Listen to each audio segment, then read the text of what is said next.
కీర్తనల గ్రంథం ఓ అద్వితీయ పుస్తకం. ఈ కీర్తనలు వాటి అంశాన్ని బట్టి కనీసం 5 భాగాలుగా ఉన్నాయి. ఉదాహరణకి ప్రాఫెటిక్ సామ్ లేదా సామ్స్, ప్రవచన కీర్తనలు 22. రెండవది ప్రాక్టికల్ సామ్స్, క్రియాపూర్వక కీర్తనలు 23వ కీర్తన. మూడవది ప్లేస్ సెంటర్డ్ సామ్స్, అంటే దేవుని మందిరాన్ని గురించి రాయబడిన కీర్తనలు 26వ కీర్తన. పర్సన్ సెంటర్డ్ సామ్స్, ఒక వ్యక్తి ఆయన జీవితాన్ని ఎలాగ ప్రభు సిద్ధపరుస్తాడో రాయబడిన కీర్తనలు. ఉదాహరణకి 45. ఇలాగ విభిన్నమైన వర్గీకరణ కలిగిన కీర్తనల గ్రంథం ఆధ్యాత్మికమైన క్రైస్తవ జీవితానికి ఖనిజాలకు గని, తేనె పట్టు. అందులో ఒక రకం ఏంటంటే హిస్టారికల్ సామ్స్, చారిత్రాత్మకమైన కీర్తనలు. ఇంకో మాటలో చెప్పాలంటే చరిత్రను జ్ఞాపకం చేసే కీర్తనలు. అవి కనీసం 5 వాక్యంలో గ్రంథస్థం చేయబడ్డాయి. దాంట్లో మొదటిది 78వ కీర్తన. అది యేసు ప్రభువు లేదా దేవుడు ఇశ్రాయేల్ని ఎలాగ నడిపించినాడో జ్ఞాపకం చేస్తుంది. సామ్ ఆఫ్ గైడెన్స్, నడిపించే కీర్తన. రెండవది 106వ కీర్తన. అది ఇశ్రాయేలు యొక్క చరిత్రను చక్కగా వివరిస్తుంది. సామ్ ఆఫ్ జనరాసిటీ, యెహోవా వారికి ఎలాగూ దయాదాక్షిణ్య పూర్ణుడై సమృద్ధిని దయచేసినాడో జ్ఞాపకం చేస్తుంది. మూడవది 107వ కీర్తన, సామ్ ఆఫ్ గ్రేట్నెస్. యేసు ప్రభువు లేదా యెహోవా తన బాహుబలము గొప్పదిగా ఎలాగ చూపించి వారిని కాపాడినాడో తెలియజేస్తుంది. నాలుగవది 135వ కీర్తన, సామ్ ఆఫ్ గుడ్నెస్. దేవుని మంచితనం ఏంటో ఆ కీర్తనలో చెప్పబడుతూ వచ్చింది. ఆఖరి చరిత్ర కీర్తన, last historical psalm 136, grace of God. యెహోవా కృపను మనకు జ్ఞాపకం చేస్తుంది. అందుకే ఆ కీర్తనలో యెహోవా కృప నిత్యముండును, యెహోవా కృప నిత్యముండును అని దాదాపు 20 పైసార్లు రాయబడి ఉంటుంది. సో ఈ చరిత్ర కీర్తనలు starts with guidance of God, ends with grace of God. దేవుని నడిపింపుతో ఆరంభించబడి దేవుని కృపతో ముగించబడుతూ ఉన్నాయి. ఒకవేళ వినేవారికి, ఆలోచించే వారికి అనుమానం కలగవచ్చు, ఈ చరిత్ర ఎవరిని గురించి? జవాబు ఇశ్రాయేలీయుల గురించి. ఇశ్రాయేల్ చరిత్ర మనకెందుకు?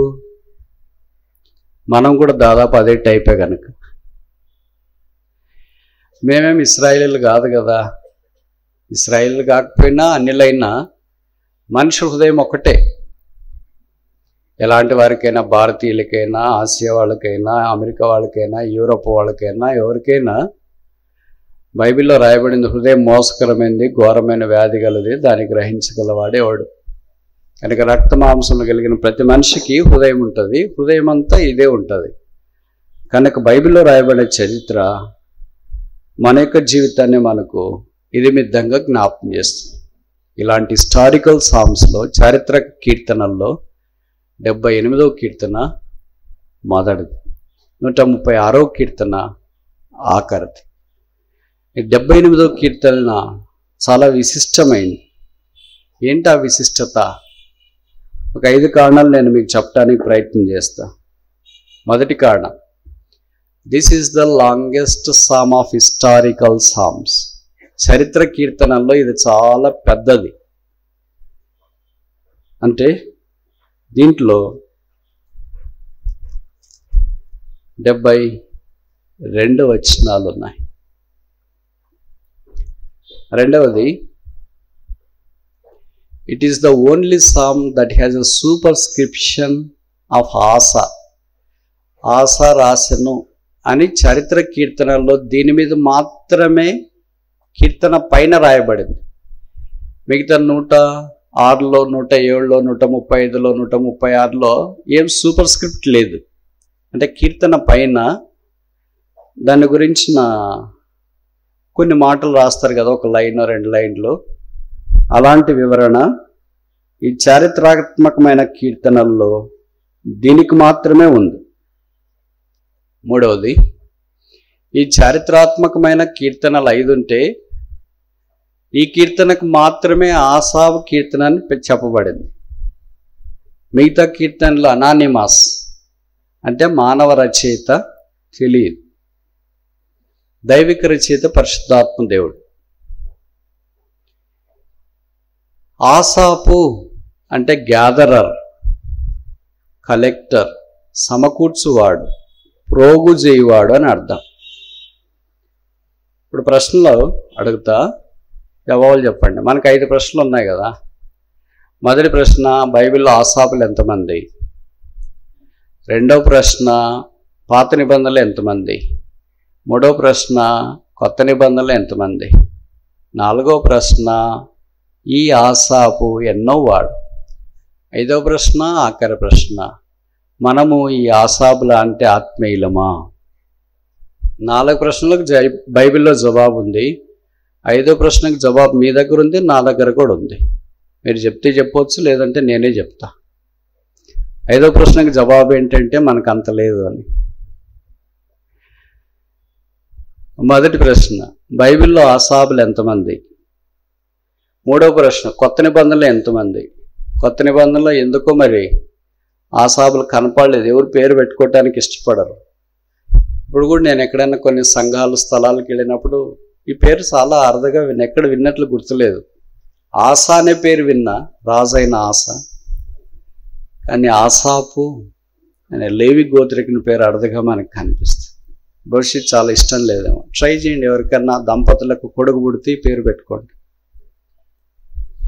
ఆసాపు అంటే సమకూర్చువాడు, కలెక్టర్, ప్రోగు చేయువాడు. విచిత్రం ఏమంటే బైబిల్లో 4 ఆసాపులు ఉన్నారు. కనీసం 4 ఆత్మీయులే, ఒకరిని మించిన ఒకరు ఆత్మీయులే. ఈశ్వరులకు ఎట్లుంటుందంటే వేరుగా ఉంటుంది. ఉదాహరణకి యోసేపులు ఉన్నారు అనుకో, అందరూ ఒకే టైపు ఉన్నారు. ఎవరో ఒకళ్ళు అట్లా అడ్డదారిలో ఉంటారు. సీమోన్లు ఉన్నారు అనుకో, అందరూ ఒకే టైపు లేరు. గాడివాడు కూడా ఉన్నాడు, అంటే కొంత రాంగ్ పర్సన్ మనకు కనిపిస్తారు. సౌలు ఉన్నాడు అనుకో, అందరు పౌలు లాంటి వాళ్ళు లేరు. కరెక్ట్ పేరుకి తగినట్లు సౌలు కూడా ఉన్నాడు. కానీ ఆసాపు దగ్గరికి వచ్చేటప్పటికి 4 ఆసాపులు అద్వితీయమైన ఆత్మీయత గలవారు. దాంట్లో ఈ ఆసాపు బహుశా 3వ వాడు అయి ఉండవచ్చు. దేవుని మందిరావరణంలో దావీదు రాజు అయిన తర్వాత మ్యూజిక్ ఆర్కెస్ట్రా అంటారు కదా, దాంట్లో ఈయనొక్కనిగా నియమించిన. నాకు చాలా ఆశ్చర్యం వేస్తుంది. అసలు దావీదే మాస్టర్ మైండెడ్ మ్యూజిషియన్. ఆయన తర్వాత ఎవరైనా నెక్స్ట్. అలాంటి వాళ్ళు మర్రి చెట్టు కింద ఏ చెట్టు పెరగదంటారు. అంటే ఒకళ్ళు గొప్పలు అయితే వాళ్ళే వాక్యం చెప్తారు, వాళ్ళే పాట పాడతారు, వాళ్ళే ట్రాన్స్లేట్ చేస్తారు, వాళ్ళే అనౌన్స్ చేస్తారు, వాళ్ళే క్లోజింగ్ ప్రేయర్, వాళ్ళే స్టార్టింగ్ ప్రేయర్, ఉదయం నుండి సాయంకాలం దాకా వాళ్ళే, పడక మీదకి పోయేదాకా వాళ్ళే. ఆ టైప్ ఉంటుంది. మీరు చూసింటారు 1 మ్యాన్ షోలు, చూసిండేదేమో. కొంతమంది పోతుంటారు కూడా అక్కడికి. కానీ దావీదు ఆ టైపు కాదు. ఆయన మర్రి చెట్టు లాంటి వాడైనా మిగతా వాళ్ళని, ఆముద చెట్టును కూడా మర్రి చెట్టుకి సమరూపంగా తీసుకురావాలని కోరినవాడు. ఆయన గురించి ఇశ్రాయేలు మొదటి గాయకుడు అని రాసినాడు, స్వీట్ సింగర్ ఆఫ్ ఇజ్రాయల్. సాధారణంగా ఆ పదం ఎవరికి వాడరు. ఏమైనా వాడతారు, నేను పాట బాగుపడినాను బదార్ అంటే బాగుపడినారు బదార్, లేకపోతే కొన్ని అటు ఇటు పాడినారు అని అంటారు. చాలా అరుదుగా వాడతారు, చాలా స్వీట్గా వాడారు మీరు అని. ఒక్క కోకిలకు మాత్రమే ఆ పదం వాడతాం, చాలా తీయగా వాడుతుందని. తర్వాత దావీదు వాడొచ్చు అనుకుంటా. అలాంటి వాడు ఆసాపు నా పరిసర కొరకు నియమించినాడు. ఆసాపు, ఇంకొక ఆసాపు ఉన్నాడు, ఆయన పెద్ద ఆఫీసరు. ఎంత ఆఫీసర్ అంటే ఇక్కడ ఎవరు లేరు అట్లాంటి వాళ్ళు. ఒక దేశానికే యమనలో forest range officer, forest minister అనుకుంటా. ఏం చెప్పేది బహుశా మీరు తప్పని అనుకుంటారేమో. చూడండి మీ బైబిల్లో నెహెమ్యా గ్రంథం 2వ అధ్యాయం 8వ వచనం పెద్దగా ఉంది. నేను మధ్య భాగము చదవటానికి ప్రయత్నం చేస్తాను. Nehemiah chapter 2 verse 8. రాజుగారి అడవులను కాయు ఆసాపునకు ఒక తాకీదీయుడని అడిగితిని. ఇక్కడ ఆసాపు ఉన్నాడు. ఈయన కోరేషు సంస్థానము రాజు ఉన్నాడు కదా, ఆయన దగ్గర ఏమంటే ఫారెస్ట్ ఆఫీసర్. ఫారెస్ట్ ఆఫీసర్ అంటే రీజనల్ ఫారెస్ట్ ఆఫీసర్ కాదు, ఈయన దేశంకే ఆఫీసర్.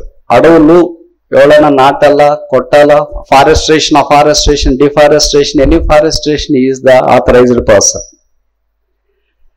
సో బైబిల్లో ఆయన పదం కూడా, ఆయన పేరు కూడా పరిశుద్ధాత్మ దేవుడికి రాయించినాడు. ఈయన ఆఖరి ఆసాపు అనుకుంటా. కానీ ప్రభు అందరిని వాడుకోగలడు.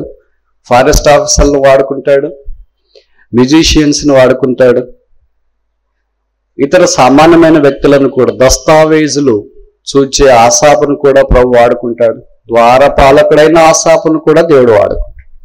కనుక నలుగురు ఆసాపులు. దస్తావేజులు చూసి ఆయన ఒక ఆసాపు, ద్వారపాలకుడు ఇంకొక ఆసాపు, గాయకుడు ఇంకొక 3వ ఆసాపు, మన ఆసాపు 4వ ఆసాపు, అడవులను సంరక్షించే ఆఫీసర్ ఆసాపు. ఇప్పుడు ముందుకు పోకముందు ప్రశ్న ఏంటంటే, ఈ 4 ఆసాపుల్లో మనమే టైపు అని జవాబు మీరు చెప్తారా, నేను చెప్పాలా? మన టైప్ ఇక్కడ లేదు.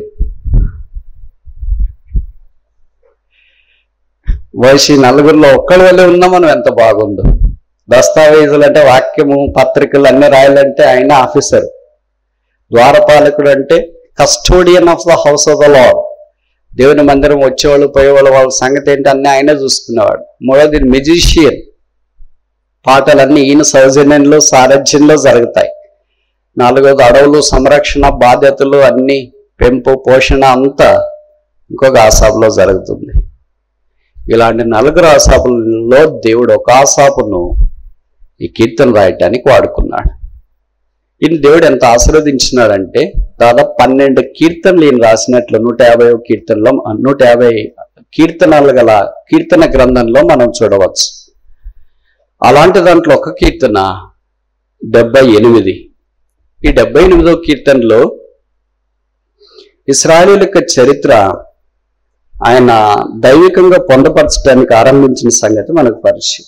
ఇప్పుడు ఈ 78వ కీర్తన విశిష్టమైనదని తెలియజేయటానికి 5 కారణాలు చెప్పడానికి ప్రయత్నించిన. దాంట్లో 3వ కారణమే ఆసాపు అనే రచయితను గురించిన సూపర్ స్క్రిప్ట్ హిస్టారికల్ సాంగ్స్ లో, చారిత్రక కీర్తనలో ఈ కీర్తనకు మాత్రమే చెప్పబడింది అని చూసినాం. 4వది, this is the second longest psalm in the book of psalms.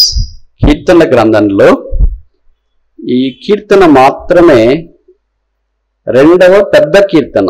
మొదటి పెద్ద కీర్తన నాకంటే మీకు బాగా తెలుసు, 119. బహుశా 2వది ఈ కీర్తన అనుకుంటా, 3వది మన్నించండి, 5వది ఆఖరిది. ఈ కీర్తనలో దేవుని మందిర సంస్థాపనను గురించి ఆయన చేసిన పోలిక, అంతరిక్షం వలె భూమిని వలె దేవుడు తన మందిరాన్ని కట్టించుకున్నాడన్న పోలిక అసమానం. ఇది వేరే కీర్తనలో మనకు కనపడదు. బహుశా ఈ 5 కీర్తనలు బట్టి, ఈ 5 కారణాలను బట్టి 78వ కీర్తన అసమానమైన కీర్తన అని మనం తలంచవచ్చు. మీరు అనుమతిస్తే పరిశుద్ధాత్మ దేవుడు సహాయం చేసే కొద్ది దినాల్లో మనము ఈ 78వ కీర్తన 69వ వచనంలోని ఆఖరి మాట, ఆయన తన పరిశుద్ధ మందిరమును కట్టించును, ఈ బెల్ట్ ఇస్ శాంక్చురీ అనే మాట ఆధారం చేసుకుని కొన్ని విషయాలు మనం పరిగెరుకోవటానికి ప్రయత్నం చేస్తాం.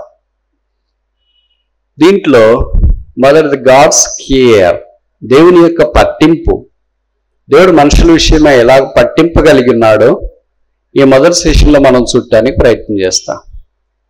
పట్టింపు అంటే ఏంటి? చింత, బాధ్యత, మన విషయమైన జాలి ఎలాగైనా చూపిస్తున్నాడు. గాడ్స్ కేర్ బదులు ఇంకో పదం కూడా మనం వాడచ్చు, గాడ్స్ కంపాషన్. దేవుని యొక్క కనికరము ఎలాగ చూపించినాడు, ఎలాంటి వాళ్ళకు చూపించినాడు అని చూస్తే చాలా ఆశ్చర్యం వేస్తుంది. కానీ ఆ సంగతిలో చూసిన తర్వాత మనం కూడా అట్లే ఉన్నాము, వేరే పరిస్థితి ఉండాలా అని అనుకోవడం బాగుండదు. వాళ్ళ వల్లే మనం కూడా ఉన్నాము, అట్లే ఉంటాను అని అనుకోకూడదు. ఉన్నాము గనక ప్రభు తన కనికరం చూపించి మనం కొత్త సంవత్సరంలో ప్రవేశపెట్టాడు గనక ఇప్పటి నుండి అయినా అలాగూ కాకుండా జాగరూకులమై ఆధ్యాత్మికమైన జీవితాన్ని కొనసాగించాలని కోరబడుతూ ఉన్నాం. వాళ్ళు ఎలాంటి వాళ్ళకి ఆయన కనికరం చూపించినాడు. 5 కారణాలు చెప్తా. దాంట్లో మొదటిది 78వ కీర్తన, Psalm 78:17, 78:17. అయినను వారు ఆయనకు విరోధముగా ఇంకను పాపము చేయించు వచ్చిరి. అయినను వారు ఆయనకు విరోధముగా ఇంకను పాపం చేయించు వచ్చు. వారంటే ఎవరు? ఎవరు? గట్టిగా చెప్పండి. వెరీ గుడ్, చాలా కరెక్ట్గా తప్పు చెప్పారు. మనమే. ఇస్రాయేల్ చేశారు ఖచ్చితంగా, కాదని చెప్పట్లేదు. ఇది మన స్టోరీ కదా. This is my story, this is your story, this is our story, this is the story of the whole universal church today. ఇది నీ కథ, మన కథ, అందరి కథ, సంఘమ కథ, సార్వత్రిక సంఘం కథ. అయినను అనే మాట కనీసం 5 సార్లు ఈ కీర్తనలో రాసినారు. అంటే వాళ్ళు ఎంత ఘోరంగా తప్పిపోయారు దేవుని విషయంలో, అయినను దేవుడు వాళ్ళని ఎలా కరుణించినాడు అనేది మరలా జ్ఞాపకం చేస్తూ వచ్చినాడు. తిరుగుబాటు, వారు ఇంకనూ పాపం చేయించునే వచ్చింది. 2వ వరుస, అడవిలో మహోన్నతుని మీద మిఠినే, రిబేలియన్. ఎక్కడ తిరుగుబడినారంట? మనము ఇళ్లలో తిరుగుబడతాం, మందిరాల్లో తిరుగుబడతాం, వాళ్ళు అడవిలో తిరుగుబడినారు. అంటే మనకంటే ఇంకా లెవెల్ ఎక్కువే. అడవి మనకి ఏ జ్ఞాపకం చేస్తుందంటే, భౌతికమైన అడవిని గురించి మాట్లాడట్లేదు కానీ ఆధ్యాత్మికంగా అడవి అంటే డ్రైనెస్, ఎండిపోయిన దుస్థితిని జ్ఞాపకం చేస్తుంది. నీడ కనిపించదు, సరైన వసతులు ఉండవు, సరైన భోజనం ఉండదు, vulnerable for all the attacks of the wild life. క్రూర జంతువులు ఎప్పుడైనా దాడి చేయొచ్చు, మన సొమ్మసిల్లొచ్చు, చివరికి మనం కూడా దాపరించచ్చు. That is the ambience of the wilderness. అడవి యొక్క వాతావరణం అది. ఇప్పుడు ఆత్మీయంగా చూస్తే మనం కూడా అలాంటి స్థితిలోనే ఉన్నాం. అందుకనే పరమగీతంలో చెప్పబడింది, సంధ్యారాగము చూపెట్టుచు చంద్రబింబమంత అందమును సూర్యుని అంత స్వచ్ఛతను గల ఊహిత సైన్య సమభీకర రూపిణియగు ఈమె అరణ్యములో వచ్చుచున్న యువతి ఎవరు? She is coming in the wilderness. అరణ్యములో, ఈ దినాన్ని సంఘం అరణ్యం యొక్క అనుభవంలో ఉంది. అయితే ఈ అరణ్య అనుభవంలో నుండి ప్రభు మనం తోటలోనికి తీసుకురావాలని కోరుతున్నాడు. కనుక ఈ దినాల్లో మనము క్యాప్షన్ ఇలాగ పెట్టుకుందాం, ఏ journey from wilderness to watered garden. అరణ్యములో నుండి నీరు కట్టిన తోటలోనికి మన ప్రయాణం. ఇశ్రాయేలు దేవుడు అలా ప్రయాణం చేయాలని కోరాడు, పాలు తేనెలు ప్రవహించే దేశంలో. అయితే దేవుని మీద వారు అరణ్యములో తిరుగుబాటు చేసిరి. They are foolish people. ఎవరు తిరుగుబాటు చేస్తారంటే, గ్రహింపు లేని వారు, అజ్ఞానులు, వివేచన లేని వారు తిరుగుబాటు చేయటం సహజం. బైబిల్ అలాంటి వాళ్ళు మనకు చూస్తాం. దాని గురించి చెప్పబడింది, యెహోవా మాట వినట కంటే ఘోరమైన నేరం వారు చేసినారు. దాంట్లో తిరుగుబాటు, అది సోది చెప్పుటన పాపముతో సమానమైన వాక్యంలో రాయబడుతూ వచ్చింది. కనుక మొదటిది, వీఆర్ ఫూలిష్ పీపుల్, మనము అవివేకులముగా తిరుగుబాటు చేసిన వారు. రెండవది కీర్తన 78:22, వారు దేవుని యందు విశ్వాసం ఉంచకపోయేరి, ఆయన దయచేసిన రక్షణ యందు లేదు. ఎవరు వారంటే? వెరీ గుడ్, ఇప్పుడు కరెక్ట్ చెప్తున్నారు. అంటే ఒకసారి సెట్ అయితే అంత సెట్. వారు అనే దగ్గర బ్రాకెట్లు ఏమని పెట్టుకోవాలా? మనము, నేను, మేము, మనం. నేను స్లాష్ మనము స్లాష్ మేము, బ్రాకెట్లో అందరు విశ్వాసం. కనుక వారు దేవుని నమ్మలేదు. వాక్యంలో రాయబడుతూ వచ్చింది, పైపెచ్చు విశ్వాసం ఉంచలేక పోయిరి. అంటే దేవుని కార్యాలు వాళ్ళు మర్చిపోయినారు. ఫర్గెట్ఫుల్నెస్, మరచిపోత. మనం దేవుని మర్చిపోతామంటే పట్టించుకోము, దేవుని కార్యాలు కూడా పట్టించుకోము. అయితే ఎవరైనా మన కీడు చేసింటారు అనుకో, ఆ పొరపాటును కూడా మర్చండి. నిద్రలో లేవని వాళ్ళు చెప్తారు పోట్లాడేటప్పుడే, బ్రదర్ నిద్రలో చెప్పినా నేను చెప్తా వాళ్ళు ఎంత నాకు కీడు చేసినారో. ఎందుకంటే నిద్ర పట్టట్లేదు రాత్రి. విచిత్రమేమో తెలుసా, మంచి జరిగిన రోజు అంతేమీ మనకి బాధ ఉండదు, ఫుల్గా తిండి దండికి నిద్రపోతాం. కానీ చెడు జరిగిన రోజు రాత్రి నిద్ర పట్టకుండా మంచం మీద దొరుకుతుంటారే, చాలా ఘోరంగా ఉంటుంది. ఇతరులకు మనం అన్యాయము అక్రమము చేయనప్పుడు గుర్తురాని అన్యాయము అక్రమము ఇతరులు మనకు అన్యాయం అక్రమం చేసినప్పుడు గుర్తొస్తాయి. ఇంకోసారి చెప్పమంటారా? ఇతరులకు మనము అన్యాయము అక్రమము చేయనప్పుడు గుర్తురాని అన్యాయము అక్రమము ఇతరులు మనకు చేసినప్పుడు గుర్తొస్తాయి. అన్యాయం చేశారు కదా, అక్రమము చేశారు కదా, మనం చేసినప్పుడు గుర్తు రాలేదు. అప్పుడు అది అన్యాయం అనిపించదు, అది అక్రమం అనిపించదు, అది మానవత్వం అనిపించదు. అప్పుడు మనం చేసిందే కరెక్ట్ అనుకుంటాం. అందుకే సామెతలు రాయబడింది కదా, ఒక ఎదుటి సరైన మార్గముగా కనబడినది కలదు, అయితే తుదకు మడమునకు త్రోవ తీయను. ప్రభుకు స్తోత్రాలు. తన దయాపూర్వకమైన సంకల్పాన్ని బట్టి ఇలాంటి ప్రజలను ఆయన భరిస్తూనే వచ్చినాడు. ఆయన కోప్పడిన తన కృపా సమృద్ధిని బట్టి జాలిపడి వారిని నాశనం చేయకుండా అలాగే భద్రపరిచినాడు. ఇలాగ విశ్వాసం లేని వాళ్ళని, నమ్మం లేని వాళ్ళని ఎవరైనా పట్టించుకుంటారా అండి? ఎవరైనా జైలు చూపుతారా? ఏమంటాం మనము? కుక్క కన్నా విశ్వాసం ఉంది. బిస్కెట్లు తిన కుక్క నీకు లేదు, మా ఇంట్లోనే పెట్టుకున్నాం, మేమే చూసుకున్నాం, మేమే బట్టలు తిక్కినాం, మేమే అన్నం పెట్టినాం, మేమే డబ్బులు ఇచ్చినాం, మేమే కార్లో తిప్పాం, మేమే అన్ని ఉద్యోగస్తునిగా చేసినాం, పెళ్లి చేసినాం, పిల్లలైనారు, ఇంతెత్తయ్యారు, ఇప్పుడు నీకు విశ్వాసం లేదు. That is the story of a man. అది గొప్ప సంగతి ఏం కాదు. వీళ్ళు చాలా మంది ఏమనుకుంటారంటే, ఇంత చేసాం బ్రదర్ అట్లా అయ్యాడంటే, అట్లే అయ్యేది. అట్లా కాకుండా ఉంటే ఆశ్చర్యపడాలి. అయ్యో బ్రదర్ ఇంత చేసాం ఇంకా నమ్మకంగా ఉన్నాడు, కుక్క కంటే నమ్మకంగా ఉన్నాడంటే ఆశ్చర్యపడాలి. అలాగే నమ్మకంగా లేకపోతే మనం ఆశ్చర్యపడతాం, బాధపడతాం. అది మామూలు ట్రూ స్టోరీ కదా, మనిషి స్వభావం కదా, అది మనిషి నైజం కదా. అది ఇశ్రాయేలు మన పితృలు మనకంటే ముందుగా అలాగే వెళ్ళిపోయారు కదా. దాదాపు 6000 సంవత్సరాల క్రితం నుండి మనుషుని యొక్క స్వభావము ఆదికాండం 6వ అధ్యాయంలో చెప్పబడుతుంది కదా.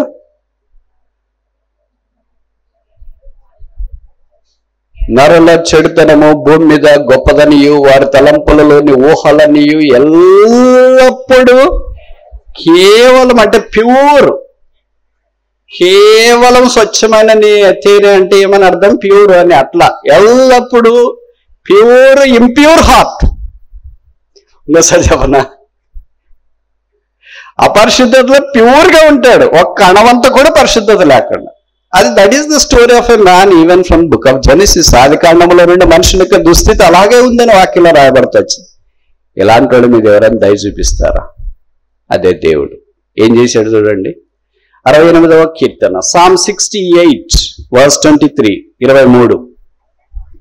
అయినను ఆయన పైనున్న ఆకాశములకు ఆజ్ఞాపించి చాలు. అయినను ఇలాంటి వాళ్ళకి ఎవరైనా చేస్తారా? మామూలు మనకేమనిపిస్తుంది, కుక్కకు బిస్కెట్ వేసినా సత్యదాకా పడి ఉంటుంది కదా, అది ఇంటి దగ్గరే వస్తుంది. కానీ మీరు అలా కాదు అంటాం.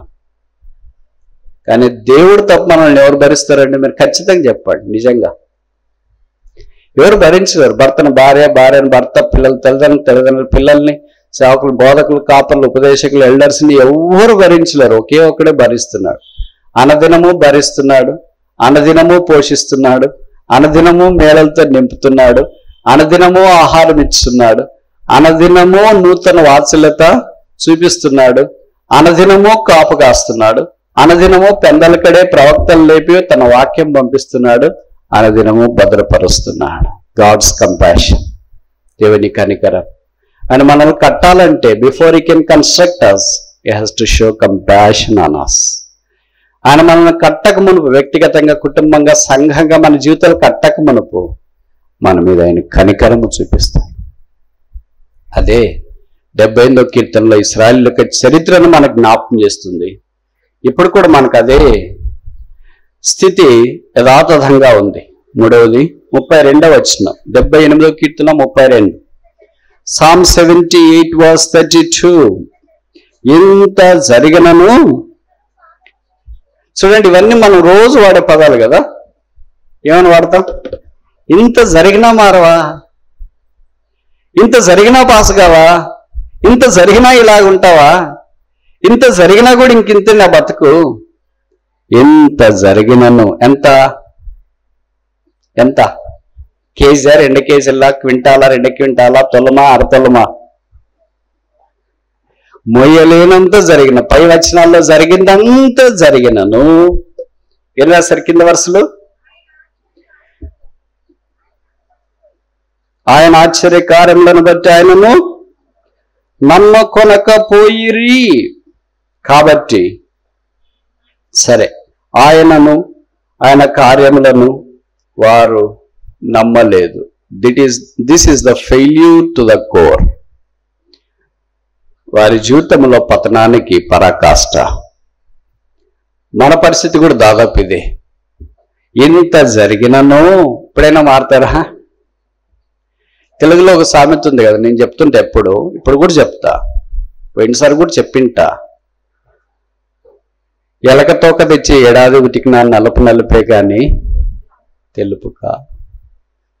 మరి అలాంటప్పుడు ఉతుకడం ఎందుకు బ్రదర్? ఉతికితే కంప రాకుండా ఉంటుంది,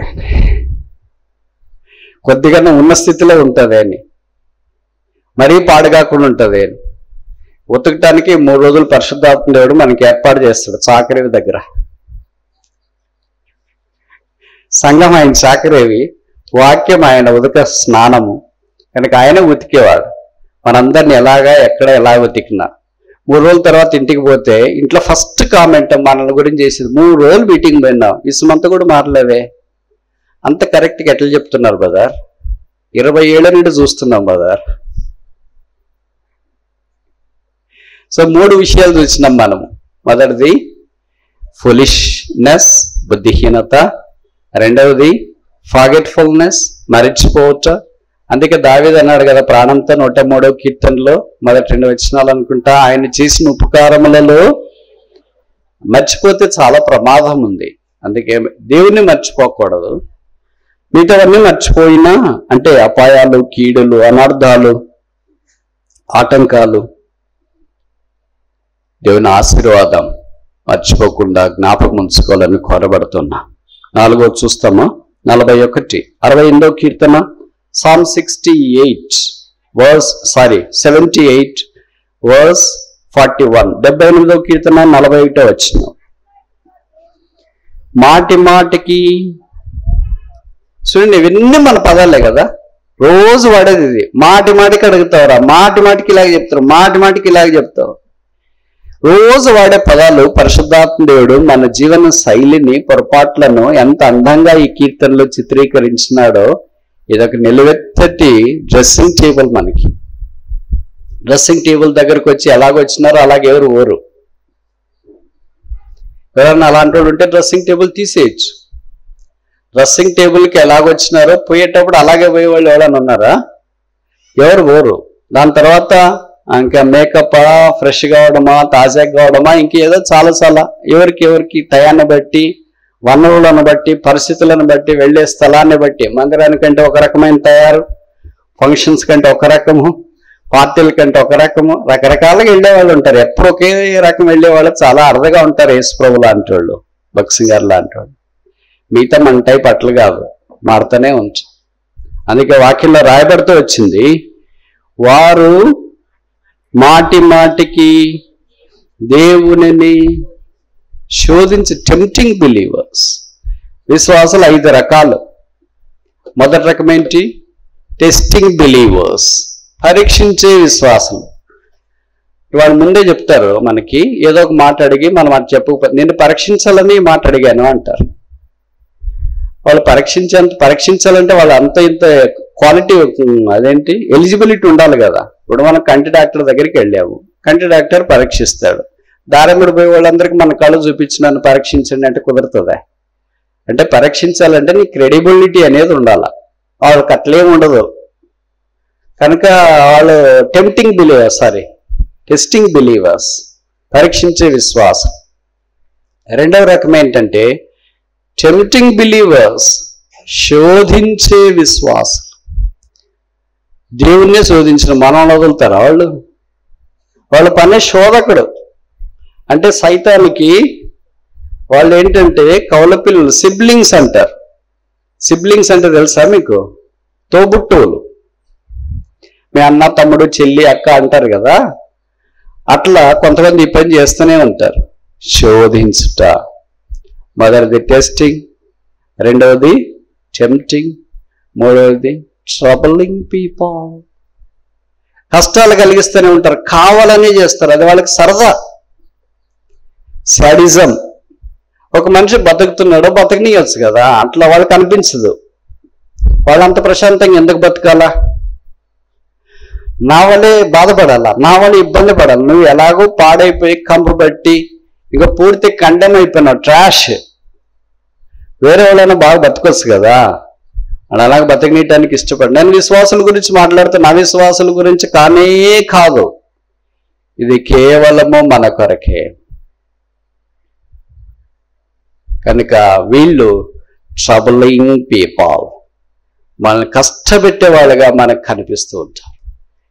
చాలా తేలిగ్గా పోయేది కూడా మనకి కష్టాలు తీసుకొని వచ్చేవాళ్ళుగా కనిపిస్తూ ఉంటారు. నాలుగో రకమైన టీజింగ్ పీపుల్, ఏడిపిస్తూనే ఉంటారు ఎప్పుడు ప్రధానికి. బ్లాక్మెయిల్, మీకు తెలుసు కదా బ్లాక్మెయిల్. ఎట్లా బ్లాక్మెయిల్? నువ్వు బండి కొనికపోతే డాష్, స్మార్ట్ ఫోన్ కొనికపోతే డాష్, డ్రెస్ తీసుకోకపోతే డాష్.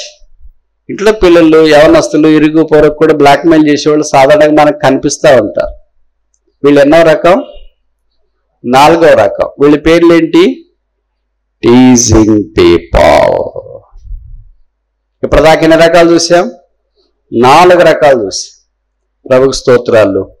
5వ రకము, ఆఖరి రకము, ఆధ్యాత్మికంగా మనతో పాటు నిలబడే రకం, ట్రయాంఫెంట్ పీపుల్, విజయశాలులైన ప్రజలు, ఆత్మీయంగా జయించేవారు. అనగా ప్రకటన 2-3 అధ్యాయాలు మనం చూస్తాం కదా. 7 సంఘాల్లో చివరి వచ్చినవి ఏంటంటే జయించువాడు, జయించువాడు, జయించువాడు, జయించువాడు, ట్రయాంఫెంట్ పీపుల్. సంఘాల్లో మొదటి 4 రకాలైన ప్రజలే ఉంటే మనం ఇన్ని మీటింగ్లు పెట్టుకుని, బైబిల్ పెట్టుకుని, డబ్బులు పెట్టుకుని ఇన్ని చేయాల్సిన పని ఉండదు. 5వ రకం ఉంది జయశాలలో. వాళ్ళు తక్కువ, శేషం, కొంతమందే కనిపిస్తున్నారు. ఇప్పుడు ముందుకు వెళ్ళక మన ప్రశ్న ఏంటంటే, 5 రకాల్లో మనం ఏ రకం? 1వ రకమా, 2వ రకమా, 3వ రకమా, 4వ రకమా? ఏం బ్రదర్ 4వ రకంకి వచ్చి ఆగిపోయారు. కొంతమంది చెప్తున్నారు 5వ రకం అంట. 5వ రకం అంటే ప్రభుకు స్తోత్రాలు. మనలో చాలా మంది మొదట 4 రకాల్లో ఉంటాము. 4 రకాల్లో ఉంటామనే దానికంటే 4 రకాలు మనం అంటే తప్పు కాదేమో. ఒక్కొక్క రోజు ఒక్కొక్క రకం, 4 రోజులు 4 రకాలు. మరి 5వ రోజు ఏమి అని అంటారేమో. మళ్ళీ మొదటి రకం. రెండో రకం, మూడో రకం, నాలుగో రకం. ఇదే రకాలే జరిపాయి. ఇంకా ఐదో రకం ఎప్పుడు వచ్చేది? మాటి మాటికి వారు దేవుని శోధించరు. మనిషిని శోధిస్తే క్షమాపణ బహుశా దగ్గరలో ఉందేమో, దేవుని శోధిస్తే వారు ఎంత అపాయంలో ఉన్నారో చాలా విషాదకరమైన సంగతి. ఫెయిత్లెస్నెస్, అవిశ్వాసం. దేవుని ఎప్పుడు శోధిస్తాడు? సాతాను శోధించినాడు కదా మత్తయి సువార్త 4వ అధ్యాయంలో. శోధకుడు, అపవాది, ఆయన ఎత్తైన కొండ మీదకి తోడుకొని పోయినాడు. వాడు శోధిస్తూనే ఉంటాడు. తన పేరే శోధకుడు అని బైబిల్లో రాయబడి. Every tempter is a sibling of Lucifer. ప్రతి శోధకుడు సైతాన్ యొక్క తోబుట్టు. Don't be tempter. శోధించవద్దు. Don't be tester. పరీక్షించవద్దు. Don't be troubler. కష్టాలు పెట్టవద్దు. Don't be teaser. ఇబ్బంది పెట్టి ఏడిపించవద్దు. But be a triumphant Christian. విజయశాలిగా జయించే వ్యక్తిగా ఉండాలని ప్రభు కోరుతున్నాడు. ఇప్పుడు 5వ ఆఖరి చూస్తూ ముగిస్తామా? 78వ కీర్తన 58వ వచనం. Psalm 78, 78వ కీర్తన 58వ వచనం.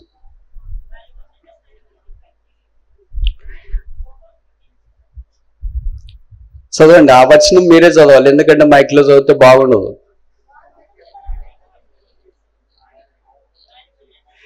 సరే, పైది కిందది మీరే చదవండి, నేను మైక్లో చదివితే బాగుండదు. చదవండి.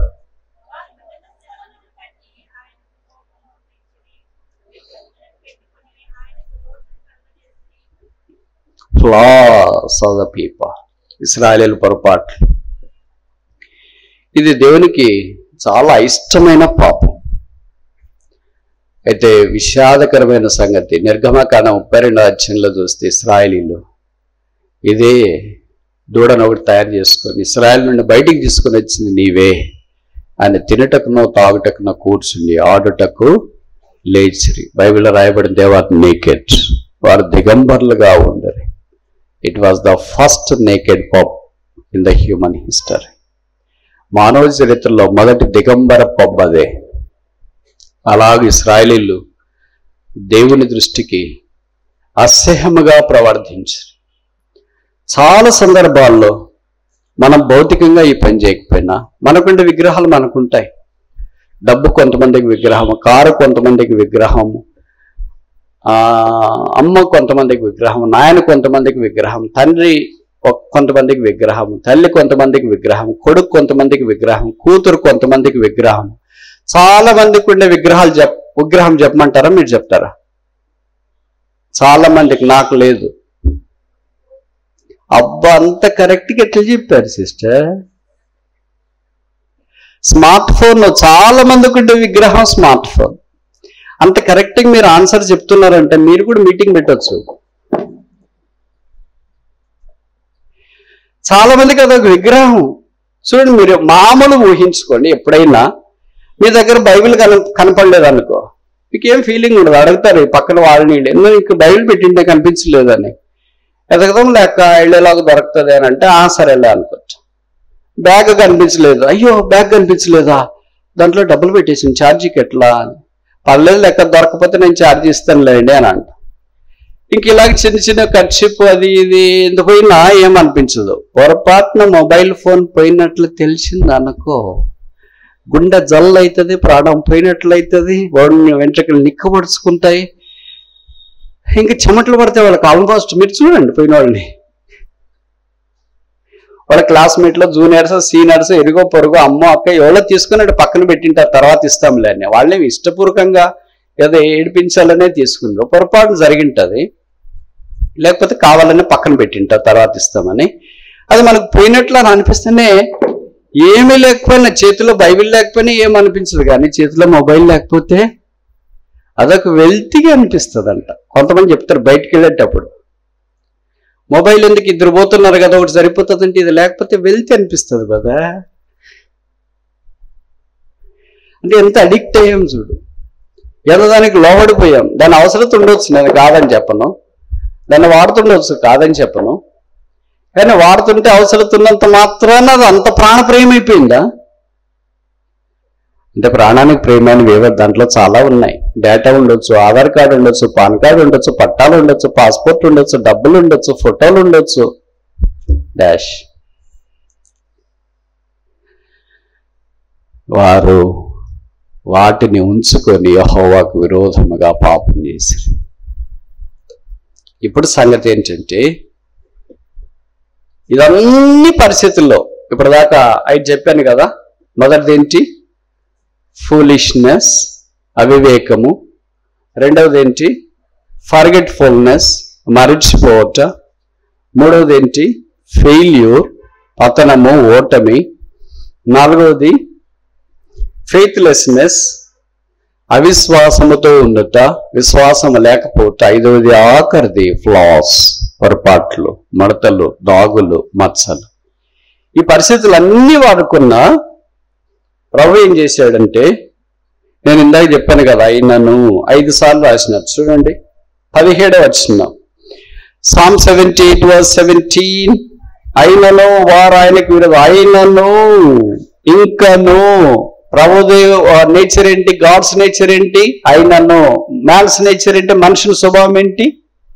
వెరీ గుడ్, అంత బాగా కరెక్ట్గా చెప్తున్నారే. ఇంకను, ఆయనేమో అయినను అంటే మనమేమి ఇంకను అంటూనే ఉంటాం. అందుకనే కదా ఇంకను అనే పదం ఒక ఆమె వాడింది, మీకు తెలుసు కదా. This is the language of a woman. అంత కరెక్ట్గా చెప్తున్నారు. లోతు సమస్తాన్ని కోల్పోయిన తర్వాత లోతు భార్య వచ్చి లోతుతో ఏం చెప్పింది? ఇంకా నువ్వు యథార్థత విడువవా. అంటే ఇది లాస్ట్ పాయింట్ కదా. మరి ఎందుకు ఇంకా why your still lingering to the integrity? ఎందుకు ఇంకా యథార్థంగానే ఉన్నావు? విడవచ్చు కదా. కనుక ఇంకను is a language of unbelief. ఇంకను అనేది యోబు భార్య, నేను ఇందాక తప్పు చెప్పినమ్మా, లోతు భార్య, సారీ. ఇంకను అనేది ఈ వాక్యంలో మనకు జ్ఞాపకం చేయబడినట్లు మన యొక్క అవిశ్వాసపు భాష. అయితే దేవుని యొక్క భాష ఏంటంటే, గాడ్స్ కంపాషన్ ఏంటంటే అయినను. రెండోది చూస్తామా? రెండోసారి 23వ వచనం, అయినను ఆయన పైనున్న ఆకాశమునకు ఆజ్ఞాపించు. మూడవది 36వ వచనం, అయినను వారి హృదయము ఆయన ఎడల స్థిరముగా. 38వ వచనం, అయితే తెలుగులో రాశారు, మళ్ళీ దీనికి కూడా అయినను అని పెట్టుకోవచ్చు. మూల భాషలో దాదాపు అదే అర్థము, అయితే కూడా అదే అర్థమే. అయినను ఆయన వాత్సల్య పూర్ణుడై. తర్వాత ఆఖరిది 56, అయినను వారు మహోన్నతుడైన దేవుడు అయినను అని ఒకవైపు అంటుంటే, మనం కూడా అంత తేలిగ్గా ఉండే రకం కాదు కదా. మేము కూడా అయినను ఏం తక్కువ? అయినను వారు దేవుని శోధించినారు, అయినను వారు దేవునికి విరోధంగా పాపం చేసినారు, అయినను వారు దేవునికి వ్యతిరేకంగా అవిశ్వాసంతో వారు జీవిస్తూ వచ్చినారు. ఇలాంటి వారిని ఆయన తన పరిశుద్ధ సంఘముగా లేదా పరిశుద్ధ స్థలముగా కట్టాలని కోరుతూ వచ్చినాడు. ఈ దినము వారి చిత్రపటం మన చిత్రపటమే.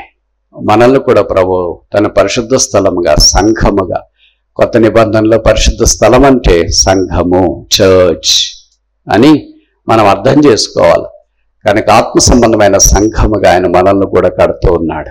కట్టేవాడు ఆయన పేరు, ఆయన బాగు చేసేవాడు ఆయన పేరు, సహాయం చేసేవాడు ఆయన పేరు, ఆయన అందరినీ కరుణించి జ్ఞాపం చేసుకునేవాడు. కనుక ఈ మధ్యాహ్నం మొదటి సెషన్లో ప్రభువు మన జీవితాల్ని కట్టాలని కోరుతున్నాడు. ఇలాంటి దుర్భర పరిస్థితులు ఉన్న మన విషయమై ఆయన కనికరం చూపించి జాలి చూపించు. ఇంకా ఎవరైనా యేసును అంగీకరించకుండా ఉంటే, పాపక్షమాపణ మారుమనసు పొందకుండా ఉంటే ప్రభువు కట్టాలని కోరుతున్నాడు.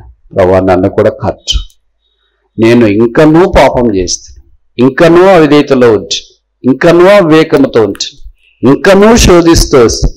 మనకు సంబంధించి ఎన్ని ఇంకులు పెట్టుకున్నా తగ్గిపోదు.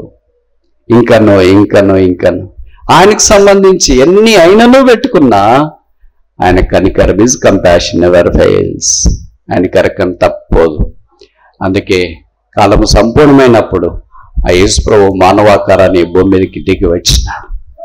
మనం ఇంకనూ పాపలమైండగా, ఇంకనూ బలహీనమైండగా, ఇంకనూ భక్తిహీనమైండగా ఇంకనూ దేవునికి శత్రులమై ఉండగా యుక్త కాలమున క్రీస్తు యేసు మన ఎడల ప్రేమ చూపించి మాడించడానికి శిలువ మీదకి వెళ్ళాడు. తల మీద ముళ్ళ కిరీటం, ముఖం మీద ఉమ్మి, దేహమంతా కొడదెబ్బలు, చేతుల్లో మేకులు, రక్తము కార్చి చనిపోయి సమార్చబడి తిరిగి 3వ దినాన్ని లేచి పరలోక స్థలంలో మహామహుని కుడి పార్శ్వమున ఆసీనుడై ఉన్నాడు ఆ యేసు.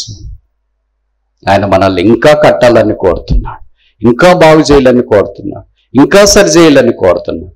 ఇంకా అంతరిక్షం వలె, భూమి వలె మనల్ని సంస్థాపన చేసి కట్టి నిర్మించి ఆయన మహిమతో నింపాలని కోరుతున్నాడు. ఇష్టమైన ప్రార్థన. మోకరించండి, ప్రార్థన చేసుకుందాం.